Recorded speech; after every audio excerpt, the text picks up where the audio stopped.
Louvado seja nosso Senhor Jesus Cristo, para sempre seja louvado, com nossa Mãe Maria Santíssima, salve Maria. Dando continuidade ao nosso tratado, nós entramos no parágrafo 3, e que ele vai dizer que a devoção à Santíssima Virgem, ela será especialmente necessária nesses últimos tempos. Por que ele fala nesses últimos tempos? Porque ele já considerava que naquela época já estava iniciado os últimos tempos. Quanto mais nós que estamos um pouco à frente dele, nós consideramos estes os últimos tempos, né? E o primeiro ponto que ele destaca é que o papel especial de Maria nos últimos tempos. A salvação, ela começa por Maria e ela deve se consumar por Maria nos últimos tempos. E especialmente nos últimos tempos. Como o nosso querido santo, ele disse, a ação de Deus, ela não muda, né? Ela não muda com os tempos. E nós vemos aí que na primeira vinda de nosso Senhor Jesus Cristo, Nossa Senhora quase não aparece. Por que ela quase não aparece? Porque alguns eles vão dizer que os seus encantos, eles são particularmente admiráveis. Eles vão dizer que a beleza física, a beleza espiritual de Nossa Senhora era um negócio admirável, um negócio espetacular. E que quem visse Maria, provavelmente, quem visse uma aparição de Nossa Senhora, provavelmente tomaria Nossa Senhora como uma divindade, como disse um santo da época. Entretanto, a segunda vinda de Nossa Senhora, que será feita nesses últimos tempos, ela vai ser um pouco diferente. Ela não vai ser mais velada, ela vai ser revelada, ela vai ser anunciada, ela vai aparecer, ela tem que aparecer nos seus esplendores e nos seus resplendores. Por quê? Porque essa é a vontade de Deus, para que Jesus ele seja revelado, para que Jesus ele seja anunciado, para que Jesus apareça nesses últimos tempos em que está havendo um esquecimento de nosso Senhor Jesus Cristo.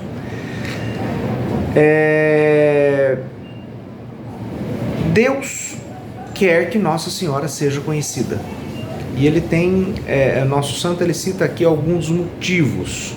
Primeiro motivo, ela se ocultou na sua primeira vinda. Ela quis se ocultar na sua primeira vinda. Então, esse é o primeiro motivo, porque ela será revelada na sua segunda vinda. Segundo motivo, ela é a obra-prima de Deus. Ela é a criatura mais perfeita que Deus já criou. Terceiro motivo, a aurora, ela precede o sol. A aurora, que é a Nossa Senhora, precede o sol de justiça, que é nosso Senhor Jesus Cristo. Quarto motivo, Nossa Senhora foi a via pela qual veio nosso Senhor Jesus Cristo. E da segunda maneira, também será a via pela qual reaparecerá nosso Senhor Jesus Cristo. Porque Jesus veio uma primeira vez e ele há de voltar uma segunda vez. E essa volta será por meio dela também, de uma forma aparente, de uma forma mais visível, né? Quinto motivo, é um meio seguro, é um caminho reto e imaculado.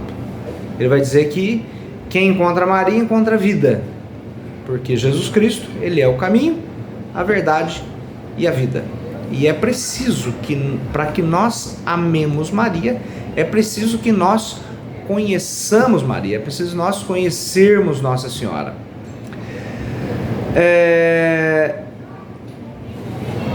Sexto motivo, né? Nesses últimos tempos ela deve brilhar em misericórdia, em força e em graça. Em misericórdia, para que os pecadores voltem ao caminho de Deus, para que eles retornem à Santa Igreja Católica, para que os cismáticos, para que os hereges, para que as pessoas que estão fora da igreja, eles voltem para o seio da nossa igreja. Em força. Por que em força? Porque os seus filhos combaterão os cismáticos, os idólatras, os maometanos, os judeus, os ímpios, todos aqueles que se voltam contra a santa e imaculada Igreja Católica Apostólica de Nosso Senhor Jesus Cristo. Por fim, o sétimo motivo, ela é terrível contra os demônios e contra os seus servidores. E os demônios e os seus servidores, eles armarão insídias, eles armarão ciladas, eles armarão grandes perseguições. Por quê? Porque pouco tempo lhes resta. E as perseguições serão perseguições cruéis. Terríveis perseguições, conforme anuncia já no Gênesis, né? Particularmente o famoso Gênesis 3:15, em que Deus ele vai dizer para a serpente, né?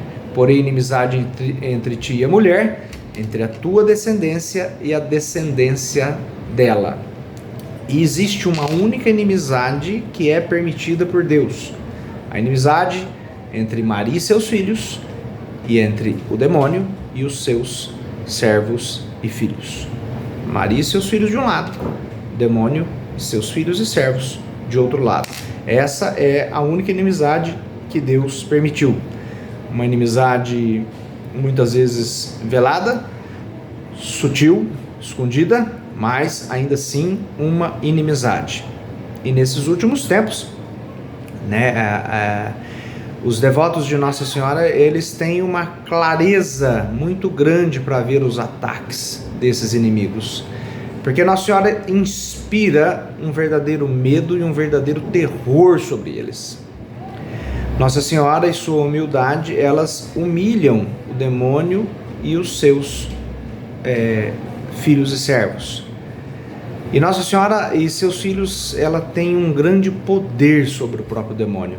Nossa Senhora inspira um terror imenso sobre eles e ela tem um poder imenso sobre o demônio. E esse poder imenso sobre o demônio, ela concede aos seus filhos, aos seus servos, aos seus escravos. A contraposição entre humildade e orgulho, ela é visível, especialmente nesses últimos tempos. Humildade e orgulho, obediência e desobediência. Aquilo que o demônio perdeu por orgulho, Nossa Senhora ganhou por humildade. Aquilo que o demônio perdeu por desobediência, que Eva perdeu por desobediência, Maria ganhou pela obediência. E quando se diz dessas inimizades, nós dizemos dessas inimizades aí que elas perduram não só desde os primeiros tempos, mas até os últimos tempos, até os tempos em que nós estamos vivendo. Existe esta inimizade entre os servos da rainha e os servos de Satanás. E essa inimizade, ela foi muito bem prefigurada desde os inícios de nossa história da salvação. Nós vemos já lá em Gênesis mesmo, Caim e Abel. Nós vemos a inimizade entre Esaú e Jacó, né, que são justamente as figuras, né, dos predestinados e dos réprobos. E esse poder especial de Nossa Senhora, ele vai estar patente especialmente nesses últimos tempos, que são os tempos mais difíceis, que são os tempos mais terríveis, em que Satanás, por lhe restar tão pouco tempo, ele vai armar insídias, ele vai armar ciladas e perseguições cada vez mais cruéis aos servos e escravos e filhos de Nossa Mãe Maria Santíssima. E é nesses últimos tempos que o poder dela será patenteado de forma mais contundente, e nós veremos este poder agindo no meio de nós. Louvado seja nosso Senhor Jesus Cristo, para sempre seja louvado com Nossa Mãe Maria Santíssima.